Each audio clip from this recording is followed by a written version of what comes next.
J'avais une question très chère.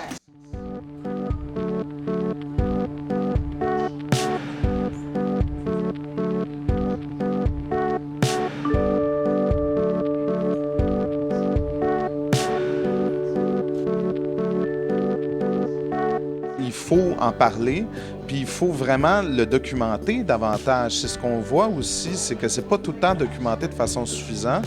Et puis, c'est compliqué au sens de la loi d'être reconnu comme étant du harcèlement psychologique, ce qui ne peut pas empêcher non plus la prévention en matière de harcèlement psychologique par divers moyens, dont des comités de relations de travail.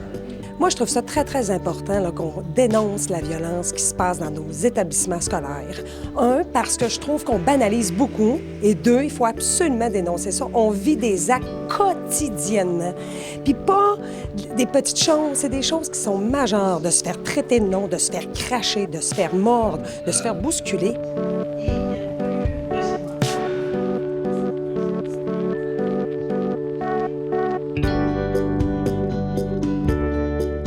Pour le harcèlement sexuel, les travailleurs temporaires sont davantage cibles que les travailleurs permanents.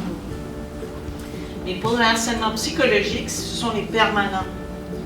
Et on a l'impression que des fois, on utilise le harcèlement pour se débarrasser de quelqu'un dont on ne peut pas se débarrasser autrement.